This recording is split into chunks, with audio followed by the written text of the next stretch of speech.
around this northern part of Kampala, Joan Kagezi, an attempt on Major General Katumba Wamala, and the rest.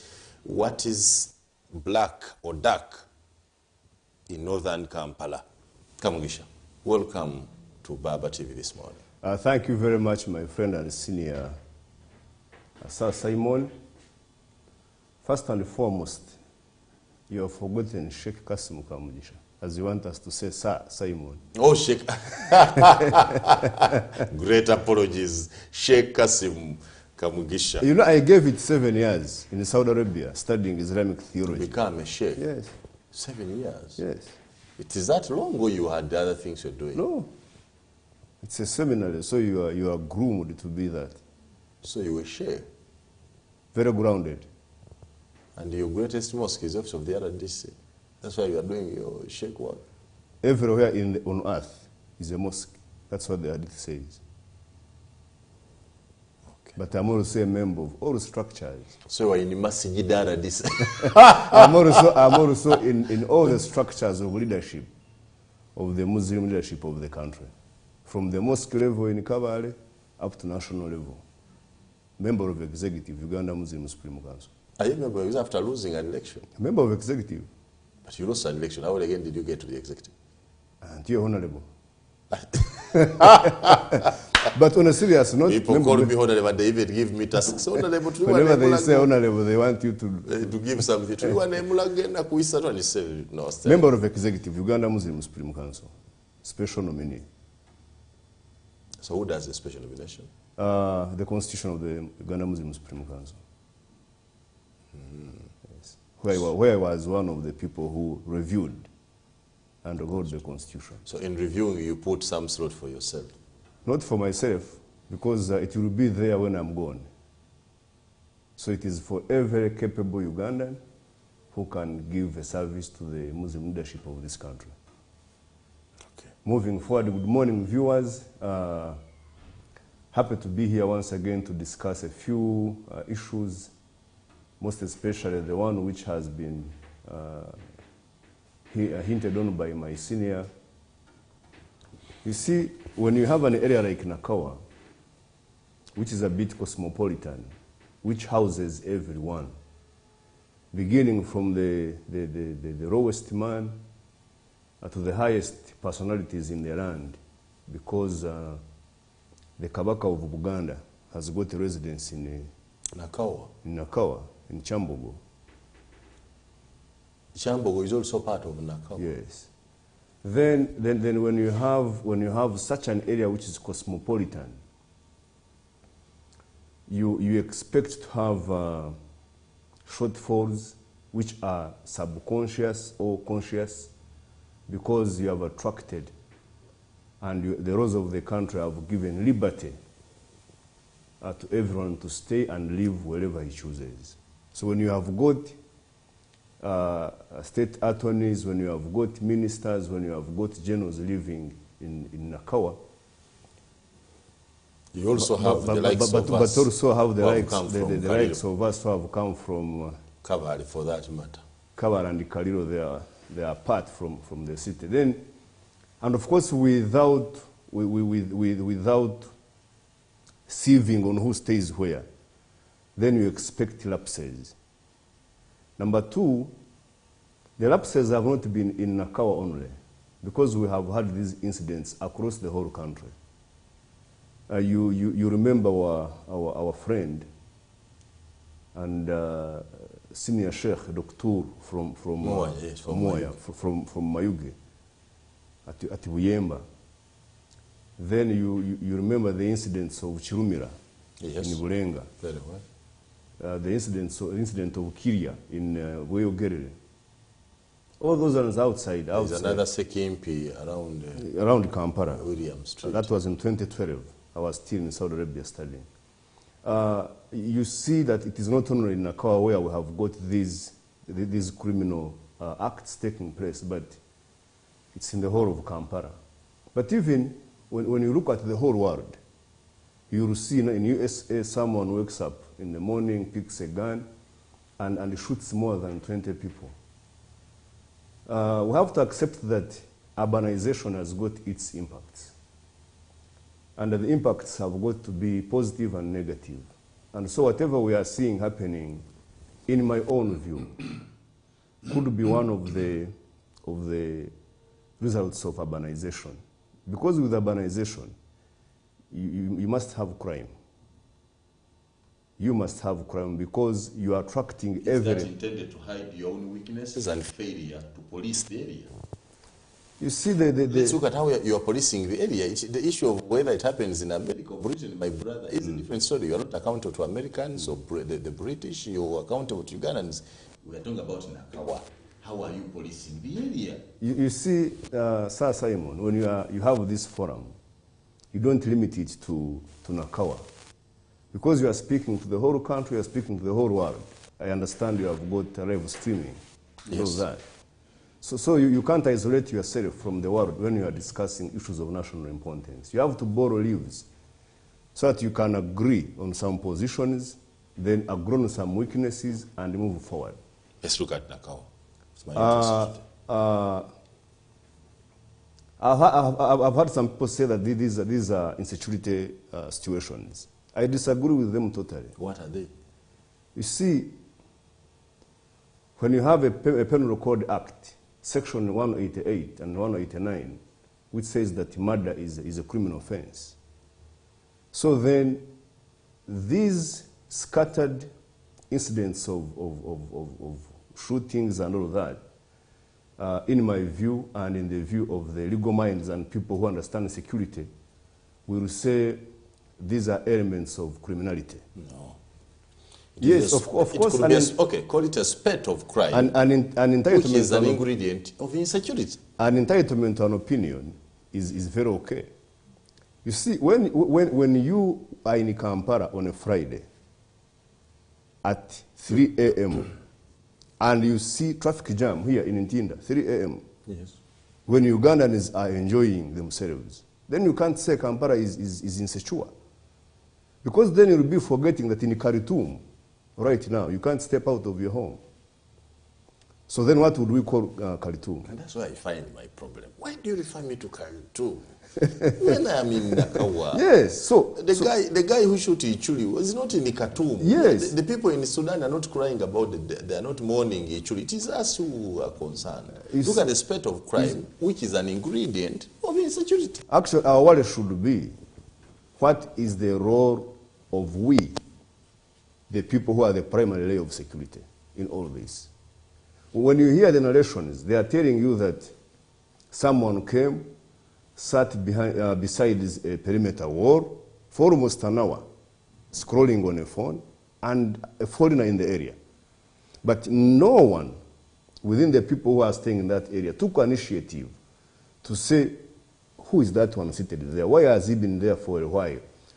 Why can't I inform the defense? Then defense informs the police and the police takes action. Because when we say police has to be everywhere, we are lying to ourselves. Because how many policemen do we have in Uganda vis-a-vis the population? You've got, for example, 40,000 police officers, and you have got a population of 45 million. So you are roughly, the ratio of a policeman to how many Ugandans he has to police is quite big, and you can 100,000. Exactly. Yes, but policing doesn't mean policemen. It involves the community. Yes, so we can do policing depending on which initiatives you people have laid out. Because for me to be able to question someone who sits in a place for so long, it must be in our security system. That for example, if you go to my home, my village, I come from a village called Kaira A in Buyuge Parish, in Kaliro. If we found a foreigner seated in that way, the village would have asked. Casually was, mama gundi. It would, ordinarily from the village. They will start asking, and you will see even a drunkard coming to say, "Hello, Sebo. Who are you?" Like that. And it starts from there. Yes. You cannot expect that in the urban area, because the setting is different. You see, my neighbor does not know how my daughter looks like. So they cannot question who is seated there because maybe he's waiting for me. or is a shamba boy I called for from the village sitting to wait for me. We are not that. The setting is different from the other one. You see, Sir Simon, there is no law in Uganda which as a whole stops you from inquiring politely from me who I am at a certain place at a weird hour. Because there is... Somebody would ask you, am I seated at your place? You see... Is this your perimeter wall? Then that would give you a basis of subsequent interrogation in your mind. That why has he given this kind of attitude answer? Then you would now go to a second phase of sharing with a colleague or a neighbor. Let us take a responsibility and say the communal spirit in us has in one or another collapsed. You know, it is impossible today for me to meet your son and I take responsibility as it was when we were growing up, Simon. We would be children of the village. Yes. Everyone would be concerned about so and so's son. But the spirit has collapsed. And because of the collapse of the spirit, even when we have grown, the spirit is within us and we are like, every man for himself and God for us all. Now, when we go for every man for himself, God for us all, you create gaps, you create lapses, which result into the incidents we are seeing. Because I don't think Orax deserved to die the other time. Though, of course, for us, we believe if God has willed, you have to go. Maybe if there was a communal response in terms of the person who sat somewhere for some time, maybe we would have prevented something. I'm saying maybe would have prevented. So the community should not shield away the responsibility that it has to take on. Let the community be, and that's how it is, the primary layer of security. Okay, as head of security in that area, yes. Let's look at the cameras. How are the cameras helping you? I have reservations on cameras, and I have suggestions on cameras. My first reservation is, much as the government and the state put some energy and effort in having cameras put in place, but these cameras are not sufficient. They are quite fewer vis-a-vis the need. I was in Muscat. The other year I was in Muscat in Oman. You have got a camera on almost every 100 meters. Almost every 100 meters. You have got a camera on all highways. I hope you are talking about cameras, not dummies of them. No, cameras. I'm talking about cameras. In Muscat? Muscat. Aha. In Uganda, we are talking about dummies of cameras. Now, you have cameras on all highway exiting up to the destinations. But in Uganda, you have got a camera on almost half a kilometer. That is insufficient. But also, in those towns, there is a law or a provision that every home, every residential house, every commercial building must have enough cameras.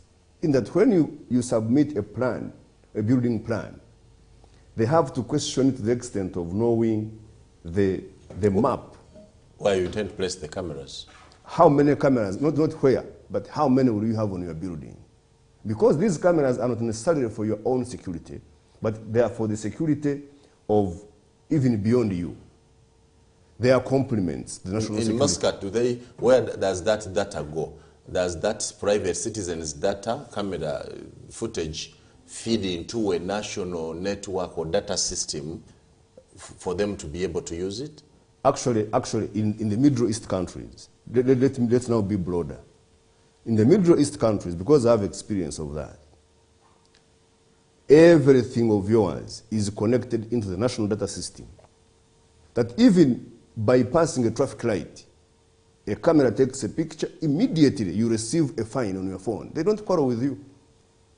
You receive a fine on your phone. Likewise, these cameras are fed onto your national ID.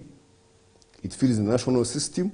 So it is a whole connection that if I committed a crime at point A, I cannot hide. Because all eyes are on me. Natural eyes are on me, artificial eyes, which are cameras on me, because there is a provision for a camera everywhere. So let's come back to Uganda. If I was to have a building for example, in Kurambiro today, KCCA will approve my plan, but it will not ask me what is my in-depth plan of security in terms of the CCTV. And so who do we blame? You blame the citizens or you in leadership? So one, as we move towards high-level urbanization, we have to forget about what we are used to. Whether lawmakers, whether the wananchi, we have to move towards a point where we say, couldn't this be a requisite or prerequisite before you are given a plan? So that when you're a lawmaker at KCCA, when you're a lawmaker at Parliament, let's begin a discussion of can every map, before it is approved in a built-up area, have a provision of a CCTV, so that when the government cameras are sufficient. The provisions are there. I have heard the president say this actually before. He said he encouraged us, let us encourage every citizen to have cameras around their premises. Yes. But the issue is, what's the capacity of Uganda police to process that footage, process that data, that huge volumes of data into something usable? If they are not even used, you are saying there are few cameras, but even the few are not used. Yeah, I agree with you to some extent. But you see, if the president encourages, it doesn't become the law. Because when there is a law, then there is a reprimand provided by the law. So that when you don't do this, then there is this as a repercussion. When the president is encouraging, he's working on the mindset of we the Ugandans and lawmakers, that when we are organizing our areas, our cities, our urban centers, we begin to think in the direction of, can we have cameras as a law? But when it's taken on... You think that would cure anything? It might not be 100% sure, but it can lead to mitigating crime. Because in the meantime, what are you doing to secure Nakawa better? Then number two, police, of course. Our police is not so much equipped to the level of those high-level policies in the world that it can give 100% result in what we want in terms of that volume of cameras if we had. And nowhere does it deliver 100%. And that was my next point, that even today, the 9/11 of USA has remained, it's unresolved. And therefore, the police, I think, when we have that all infrastructure, we now go back to human capital development in the police force and other security agencies. That when we have these cameras, when we have this volume of data, then we go to how do we ensure that our personnel is equipped with knowledge and expeditious capacity to handle this data if it is available. You are now speaking like a citizen, lament like a citizen, but you are in authority. You are the person who should be demanding from what you are saying. How far have you gone? You see, everything begins as an idea. Okay. We are now sharing ideas on how we can mitigate crime. Because you can't have a zero... Have you shared these ideas with the powers that be? The president, the ministers for the presidency, security officers, maybe. People who can cause action. But because what we want to see is action. You see, whenever we have meetings of security, we have got various issues we talk about. Some issues come from the grassroots, are generated from the people. Others are from our observations. And others are our personal views that we have gathered. And so, these are discussions which have been ongoing. We just have to enhance them and give them publicity. For example, when I'm on Baba TV and we have this discussion, I'm very convinced that not only my mother could be watching, but other powers could also be watching. And therefore, it does not stop them from picking an idea. What would stop a road mayor? What would stop KCCA to pick from what we are discussing and make it a point of discussion in the council? Because if we have a CCTV coverage in Kampala, then we now shift from saying we couldn't know where he moved. We now go to if he was in this area, how many cameras are there, and can they be retrieved? Then we go to say, but a private individual would say, it's my private camera. Then we now say, does security have limits? That would require a law that compels that any citizen, whether private or whatever you're calling them, must surrender at any time that police wants that kind of footage, must surrender. You see, even that police is free to use whatever camera contents around there. But you know, the law is there, not express, because the police has got a right to search everywhere. If it wants to retrieve information, it can search anywhere, with or without a search warrant. I don't even see cameras at police installations. So, I think that would be the beginning. I don't see cameras at any police station in Uganda. Maybe I've not visited Naguru, the refurbished one. Maybe. Someone would say start maybe, from that. Someone would say maybe you are meaning police stations in Kaliro. In Kampala they have. I wouldn't want to construe. Someone would say. And of course, the police would also have an argument as to why it doesn't have a camera on its police station. What is the argument about? Because it would tell you that we are 24 hours assured. It would. Do we have records of police stations that have been overrun by criminals? We have those records. Of course they are there, but their argument would be backed. But what we are saying here is we need a combined effort to mitigate crime within our city, within our division in Nakawa, and within Uganda. No single security agency will come out and argue that they have got capacity to eliminate crime. Actually, me, I would think that the major force in elimination of or mitigation of crime, because if I use elimination, I would be going to extreme. Mitigation of crime is the ordinary people, the ordinary men. Because people who are involved in these criminal acts are our children. They are our neighbors. They are our sons. We know them. But sometimes someone is like... But we may never know what they plan to do. We know them, but we may never know when they are going to commit crime. You see, it is very... I am told in the Chuli case, one of the key suspects, immediately that day, flew to Dubai. He's now speaking from Dubai. So it means that it was not a one-man's plan. If we say suspect, it means one of the suspects. It means it was not one man's plan. So if the ordinary man has got a feeling that I have a responsibility to mitigate crime, then there should be he should be compelled to report very, very quickly. So it goes back to that when you have some information that leads to something that is going to happen, please don't shy away. The police might not be very much of your good friends, but they are your comrades. They are part of you in mitigating crime. Because how many of our children have we given to police? It means if we have not given them enough in terms of recruiting them into the system, then we have to do part of their work and invite them to come and complete the work.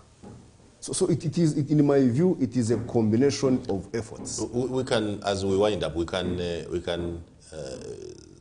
leave that a little bit behind us. Let us look at the general picture of crime in Nakawa as a whole. General, leave the Oishuli one. Generally, how secure overall? I can say we have scattered incidences of petty crimes, where you have boys snatching phones. What's the most common among them? What's the most common crime? Yes, snatching phones. There's too much snatching of phones, especially in areas which get a lot of jam. You got Nakawa traffic lights, then Bugorobi, then you come to bypass here, Northern Bypass. And of course, for the case of Port Bay Road, the issue was because of the potholes. There is slow in the speed of traffic. So it gives a leeway, I can say, for these young boys to move on the pace of the car and end up snatching. But police has been doing some good work. And we have had operations which are intelligence-led, whereby you don't round up everybody. But after getting information from the public, you go to a target and pick it out.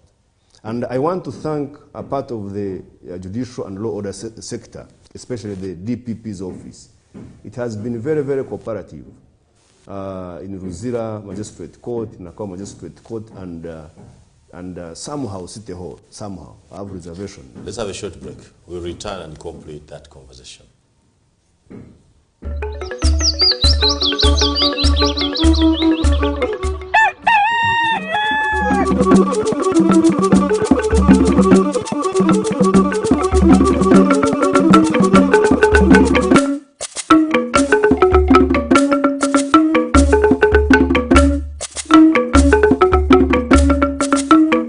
Eno ni Gangamka ku Baba TV.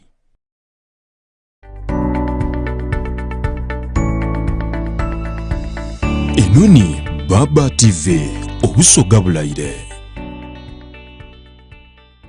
Get yourself a Zuku TV decoder and satellite dish today at a low price of only 105,000 Ugandan shillings and a Zuku decoder at only 60,000 Ugandan shillings, and enjoy your favorite movies, series, kids entertainment, music, local and international news, and lots more. Enjoy amazing packages like Zuku Smart Plus, Zuku Classic, Zuku Premium, and Zuku Asia. Get connected today. Zuku, life got better. Buyugira nyaffe Uganda ku Radio Africa tolemwa kumwenya olwaka mwenyu akajjudde abanywanyi. Embeera y'obudde yatukolako mukwano n'obutonde obutubeezaawo ne butusobozesa buli omu okubeerawo mu ngeri ye, kuba ffenna tuli banjawulo ne mu ngeri gye tukwasaganyamu emirimu gyaffe.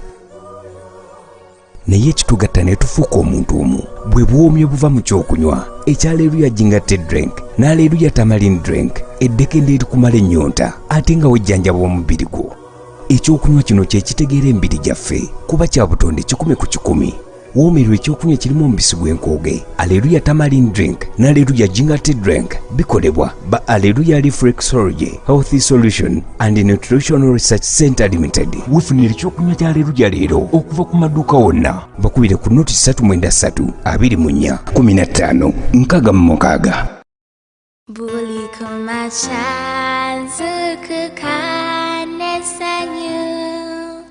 Cross farm never kanga mumbaja Luna kulupia bila tabi pia Cross farm achuse zabola muwa Mama neva kumumata Mulungi muangazi Wakolebwa n'obukugu obukyasinze. Tukwaniriza mu family yaffe y'emifaliso gya Rose Form. Muno mwe muli buli kika ky'omufaliso kyonna kye wali owulidde. Rose Form, ensi y'ebirooto ebirungi.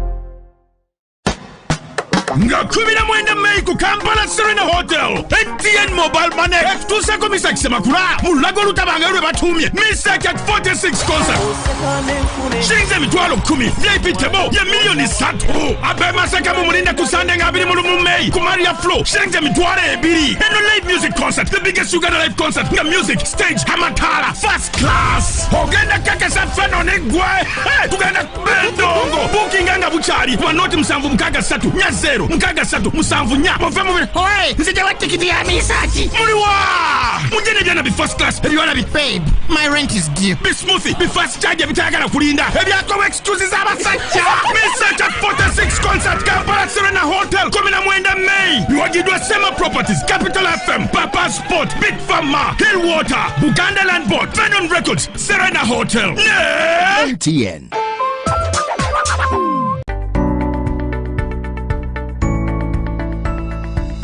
Eno ni Baba TV, obusoga bulaire.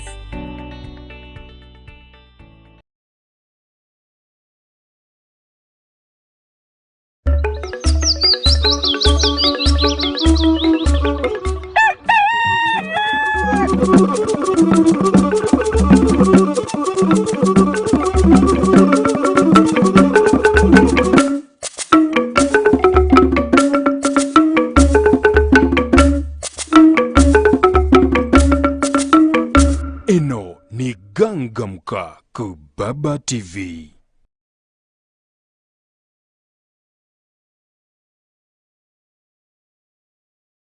Right, oliku Baba TV tuline Kasim Kamugisha, Deputy Resident State Commissioner wa Kampala in charge of Nakawa. Muno idi nasoma bwaseka. Sheikh Kasim Kamugisha. Sheikh ono bwasile ko boli kuwenda ino. Sheikh Kasim Kamugisha oli weda mbiofu tutalokwera bila kilaliko titles. So that is Nakawa. Now let us look at the trouble of the roads in this terrible rainy season. Yes. How are you juggling through this? Everybody in Kampala seems to be disgusted by the issue of roads, potholes. Nobera mu Kampala noba n'ebisoto, musoga byeta bityanka, waba n'ebityanka otisaka byoli mu kyalo waife, waba ne. How are you fixing the problem? First and foremost, we have to agree as a nation that our city Kampala needs a complete facelift. Facelift from the infrastructure in terms of roads, drainage, garbage, solid waste management. Then you come to the building pattern, because we are almost 3 million within the metropolitan, Kampala metropolitan. But we are still thinking about having a residential house on a plot of 50 by 100. And yet in the future, we shall have too much pressure in Kampala in terms of population. So we have to think about facelifting Kampala to the level that fits the 21st century that we are in now.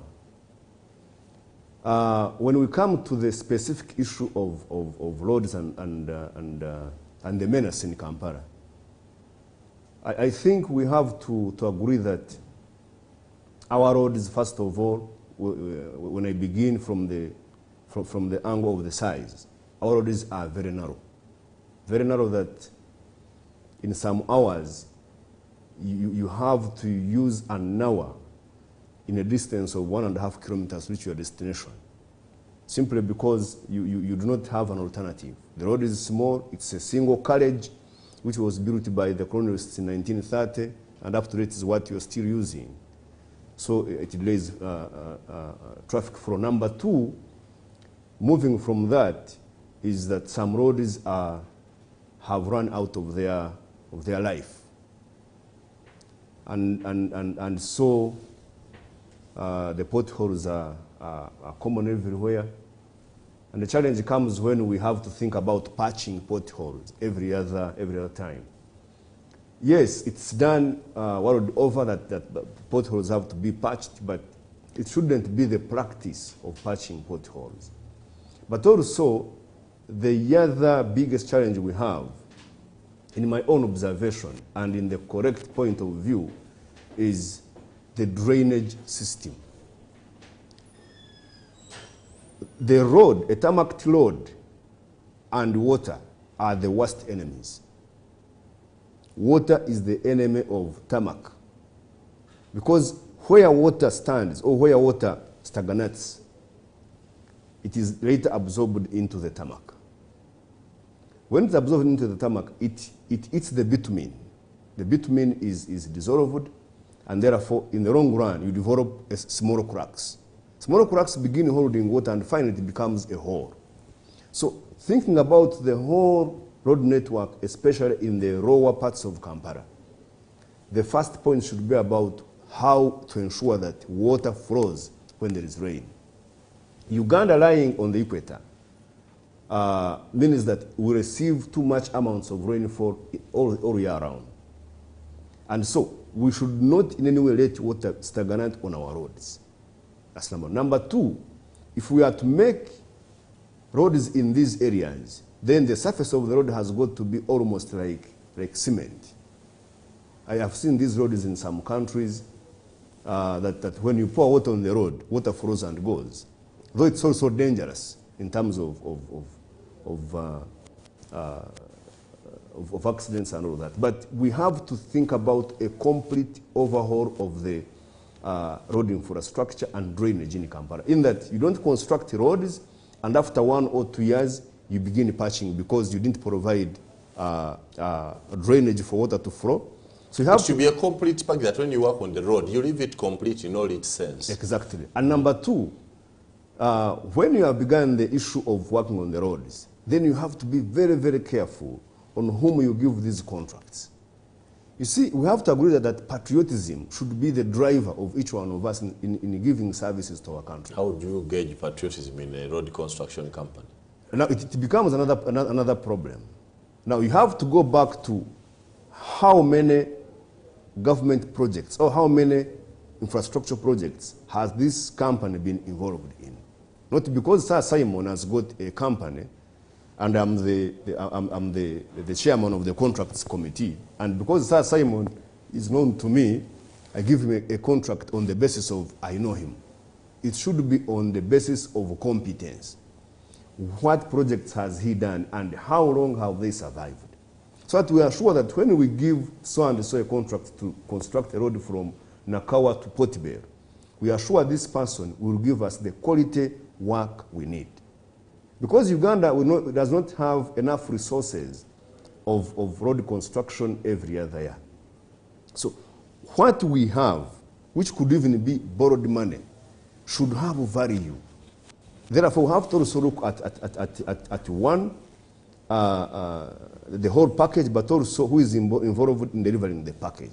Then number 3, Sir Simon, the issue of infrastructure in Kampala and Metropolitan should be an issue of Ugandans, not a matter of politics, whereby someone thinks that when we have potholes in Kampala, then it becomes a campaign ground for someone to become a councillor, a mayor, or an MP. It should be an issue of how do we account for the time of Ugandans. But you cannot blame them because they are not the ones who create the potholes. If you want to dine them campaign grounds and campaign points, simply fix the potholes. You see, Simon, when you enter governance, there are things you have by default to be involved in. We would be very happy when the discussions at all governance levels in Kampala Metropolitan and the country are about that infrastructure in a positive and progressive manner. Not in a way of becoming a song for you to be accepted as someone who attacks. It should be that you are someone who speaks objectively on how many roads we can have tarmacked in this area in this period. So the point of divergence is it should be a discussion of how many roads we can have and taken on by everyone, irrespective of the color you put on, but not on who has failed to do what. Yet we are all part of governance. We see President Museveni take special interest in the road infrastructure in Kampala. Yes. The demonstration he's done is that he has first of all ordered Minister of Finance to release some 6 billion, which was held, I think, by the Uganda Road Fund to fix potholes.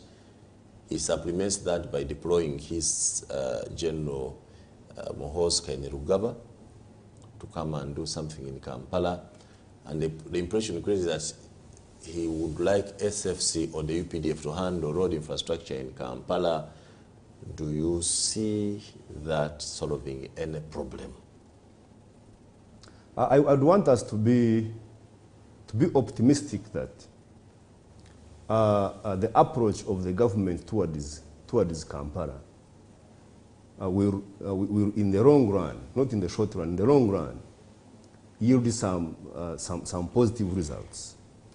Why? Because if we boast of being a tourism country, Uganda, then our facelift must be our first brand, and especially in the roads of Kampala and all that. So, one, I want to thank the president that he thought about very quickly of having a firefighting mechanism.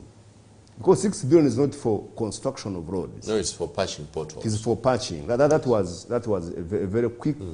After, although you need to tell him that out of the 6 billion, actually 2 or 3 might reach the potholes. Somebody, the potholes will eat 3 billion, and the agents of the potholes may also eat something. Let him know. You'll ask me later. I think Sir Simon, as a member of the Fourth Estate, has delivered his message. Now that's why I have a soft spot for media, because you are the fourth arm of government. After executive, after parliament, after judiciary, the media informs. The unpaid. Yeah, the unpaid arm of government. The others enjoy very well, but this other Fourth Estate is only remembered. Some of them even determine their salaries, you know. So I'm happy that you are mentioning it. And to me, this is very, very key when media is executing its function. So the president did very well to work, to order Minister of Finance to do something. Have you followed up before you complete that? Because the president has ordered 6 billion be released. Yes. Now after 6 billion is released, the case is again going to go into tendering process, contract process, as the potholes widen and give us, you know, there's that procedure you use, PPDA, what. I admire a government that can order to done things are done tomorrow. Without those procedural things you put us in. Then of course you will be going against democracy. You are the people who have asked for democracy, and here it is. The contractual process may end in September. You see, that's the whole problem with democracy, because democracy is bureaucratic. So you have to agree with the bureaucracy, and finally you will see the results. But what I want to tell you is the technical part of Kampala and Metropolitan is doing its best to ensure that for now there is some work being done. But also there are some substantive revamps which are being done. For example, work has commenced in my area, Nakawa, from Silver Springs to the end of Port Bell, which is a 10-kilometer stretch. We are now on the first phase of clearing and creating diversions, because that road will be worked on very, very quickly and with an expanded carriage of 2 coming in and 2 going out. And of course, when you look at Saaporo Kagwa Road, from Nankurabi roundabout to Old Kampala, work is being done. So work has started. But now the beauty of what is being done is the recent deployment, as you said, of the senior presidential advisor on special operations, our friend General Muhoozi Rugaba. To me, it speaks to 2 things. One, it speaks to the commitment of the president to ensure that the Kampala's road infrastructure is concentrated on. Number 2, it speaks of the fact that the president no longer has something to spare when it comes to putting an effort on having Kampala come to the standard he wants. Number 3, it speaks of the confidence that President Museveni, as the head of state, has got in General Muhoozi Rugaba as his presidential advisor on special operations.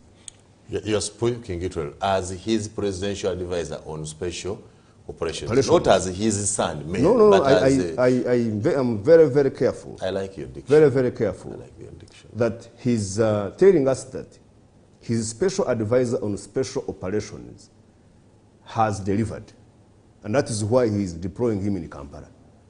And to me, one of it should also ring in your mind now that Kampala is now a special project under President Museveni. Of course. That's why it is now a special operation under Muhoozi. I hope the operation leaves you here. Well, because special operation on Kampala may require a lot of things. May see a lot of things change. Well, you see, we had an issue a diplomatic issue with our sister country, Rwanda, and the special presidential advisor on special operations swung in action. Within a twinkle of an eye, the border was open, and you saw a celebration which was in Kigezi on 19th. Special operation. That was special no diplomatic operation. Whatever, Simanyi Suji. That's how we want to see of course, things done. all those ones were in the background. But you need a spark to light a fire. Where there is petrol, you need just a spark to light a fire. Likewise, so President is saying that I am very happy with the work you're doing in special operations. can we see Kampala also be like the other row which was there and was finished, and now here he is. So the president now believes that General Muhoozi can deliver. Can Yes. No, not only in the military. Not only in the military. Is General Muhoozi aware? I can plainly say, will he be smarter than the thieves? Because man has always been here, but the thieves were bigger, that they have overwhelmed everybody. They overwhelmed the executive director, they overwhelmed the ministers, they overwhelmed everybody. Is the general smarter than these thieves, that they will not overwhelm him? For me, I think the issue here is not being very, very smart. But the issue is knowing what you have to do, how and when. So if the terms of reference are very clear, and which I don't expect to be in the public domain. So if his terms of reference are very clear, known to him, and is playing by them, I have confidence that... I don't think the General Muhoozi Kainerugaba has the patience that is required by the other side of procedure, PPDA, contracts committee, contract evaluation, contract award, and the nonsense that may take up to October for us to see things. That's the difference, because the way the work ethic of the soldiers differs significantly with the work ethic of the civilian population. I think he has the patience because he's not coming from, he's not an alien to our system. He has been within our system on the other arm, where there are also bureaucratic processes, because they have got procurements, they have got constructions, so they are processes. I think what he has is the fact that he consumes a lot of information from very many angles, which the ED might not be consuming, which might therefore, as in my view, because he would be coming in as a supervisor, which in my view will give him a high hand in terms of seeing, analyzing, and concluding on how to go about the whole of this infrastructure development in Kampala. So I think he's better placed. Not only hope. Is undertaking. I have confidence that it will work. No, not only hope. I have the got special confidence. look, the special attention Mr. Museveni is giving Kampala through General Muhoozi will work. You see, when you have hope, hope might die on the way. But I have confidence that there shall be delivery of the road infrastructure revamping in Kampala under the auspices of the Senior Presidential Advisor on Special Operations, General Muhoozi Kainerugaba. Why? Because he has shown competence. Number two, he's a team player. Because if he thought he would do it alone, you wouldn't have seen him yesterday moving around Kampala with ED. He would have said... And he revealed something that we did not know. I just got it from his statement. That the SFC has a fully-fledged infrastructure unit. Yes. That he says if Akankwasa says if combined with the UPDF's main engineering brigade can solve this problem in Kampala. Then my question was, why did they wait for so long? See, it comes back to us. We have always been saying as the civilians that let the army stay in the barracks. It has been we saying let the army stay in the barracks. But we wanted to say the barracks on politics, but in the things if they can solve, but after the army coming up, for example, in Makerere University, doing something which is because the NEC is undertaking the construction of the perimeter wall. And has been done. And has been done quite very well. Has been without quarrels of missing cement, missing what. After the army came out at Kororo, building that, revamping that area. They need a thing now, yes. I think they're now in Nambolo also. I think there is now confidence within the public that when you have got UPDF on a project, then you have got the project delivered. And so, it's now we saying, can you please... The only threat is I, a civilian, and a citizen owning a construction company, now competing with my own army for me, for these works. You see, Sir, it may render some of our companies jobless and eventually die out. Sir Simon, because I don't think the army will pay taxes on Sir Simon, under those circumstances. We are in a perfect competition world. There is nothing like monopoly or oligopoly in these contracts. Will the UPDF pay taxes on these construction projects? Because when they are undertaken by civilian companies, they pay taxes. Yes. Will the army that is undertaking these projects pay taxes to government? You see, to me the issue... I think we need somebody from... To me the issue is, can Sir Simon Muyanga's construction company offer better services than the UPDF engineering brigade? That should be the starting point. If then you can offer the best... We have failed to offer a better service. We have failed to prove competence. Then number two, I have not known any law in our country which says that the registered engineering brigade cannot pay taxes. I've not seen it. Of course, I can't know every law, but I've not landed on it. What I know is that the salaries of officers of EPDF is not taxed. For that one I know. But for the company which does construction work and is paid through a system, I will cross-check. But I don't think Ugandans will lose money because it is UPDF involved. I'm looking at a conflict of interest. Competition there. The UPDF is competing with its own citizens for these works. Eventually, we may get to hate the UPDF because it has rendered us jobless and businessless. You need to look at that also. But you see, UPDF has been patient with you. And we have not done our work. You have been involved in these contracts for some time. The engineering brigade, which would have also wanted, I don't think has been annoyed that so and so has been taking our contracts. So therefore, we would also take a similar spirit. Number two, you see, Uganda is growing every other day.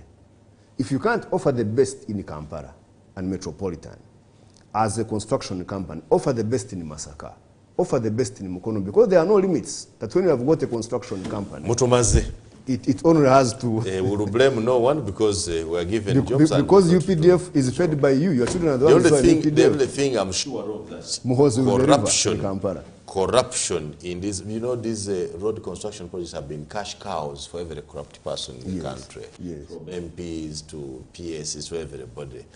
But you know, we still fear the army. When they see the army there, when they see Muhoozi there, the approach might slightly change a bit. I hope Muhoozi will not be as tolerant and parental as his father, who has kept massaging the corrupt and say, oh, our people, our people. You see, I was listening to one of your things before I came here, and you made a very good comment. You said it would be unfair for a 49-year-old general, four-star general, to sit back. Too young like that. Four-star 49, to sit back and does not make a contribution towards the growth and progression of his country. Yes. And I think time you want him to go and rear a chicken at 49? And you do what? Go and grow tomatoes at 49? We should go and rear a chicken. And this is still there. What else can he do? So therefore, I think, because you see, when you are a general who has gone to Fort Leavenworth in USA, you have studied the whole world, not only in security, but in diplomacy, in strategic security, yes, economics, and everything. So I would say Professor Muhoozi in the military is bringing his accumulated knowledge and experience. He would be a professor if he was taking the academic. Yeah, he would be a professor. That would be an equivalent of a professor so there. He's bringing his accumulated knowledge from the whole world to Uganda and to Kampala. My confidence simply said to his country. Uganda, of course, is his country. To his country. My confidence is he has delivered wherever he has been deployed. And therefore, he will deliver on this assignment in Kampala. Kamugisha, Deputy RCC of Kanakawa, thank you for appearing here this morning. You're welcome. We meet again and make sure Nakawa is secure, more secure than it is now. Our combined effort. Good morning. Thank you very much.